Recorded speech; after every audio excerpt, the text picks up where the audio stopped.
સરકારને મેં એવું કીધું કે ભાઈ તમારે ટેકાના ભાવે ખરીદવી નથી, તમારે શું કરવાનું છે?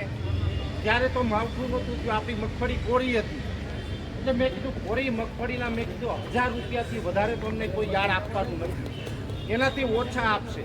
માની લો કે 1000 રૂપિયા યાર્ડમાં ભાવ હોય, ટેકાનો ભાવ 1450 રૂપિયા હોય, તો 450 રૂપિયાનો ડિફરન્સ છે.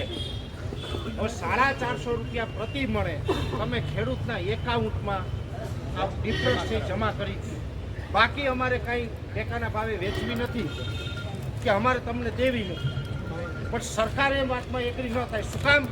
જો ડાયરેક્ટ તમને ડિફરન્સ આપી દે તો જે એનો કોન્ટ્રાક્ટ આપેલો હોય, મગફળી ખરીદીનો કોન્ટ્રાક્ટ, ખરીદ સેન્ટરનો કોન્ટ્રાક્ટ હોય, અધિકારીઓનો પગાર હોય, ત્યાંથી ટ્રાન્સફર ખર્ચો કરીને ગોડાઉનમાં નાખવાની, ગોડાઉનનું ભાડું દેવાનું, મળતિયાઓના ગોડાઉન હોય ને એના ઊંચા ઊંચા ભાડા, ખોટા ભાડા પણ આપવાના. અને આ બધું કરતા કરતા છેલ્લે ગોડાઉન સળગે અને મગફળી ક્યાંક ગાયબ થઈ ગઈ એવા સમાચાર આવે. હું તમને બાલભાઈ લખી દઉં, આ સરકાર જે અત્યારે ટેકાના ભાવે વાત કરે ને, હવા 125 મણ લેવા નીકળ્યા ને, એની તેવડ નથી કે મગફળીને હળગાવ્યા વગર આખી હાજી રાખી હતી. બોલો, આ હળક છે.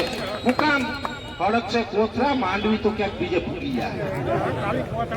બીજું, આપણા ખેડૂત સોના જેવી માંડવી પકાવીને લઈ આવે, સારી ક્વોલિટીની હોય, 45 નો ઉતારો હોય, 47 નો ઉતારો હોય, 50 નો ઉતારો હોય, આ સારી ક્વોલિટીની મગફળી ગોડાઉનમાંથી કાઢી અને 30-35 ના ઉતારા વાળી મગફળી ત્યાં મોકલી દેવી.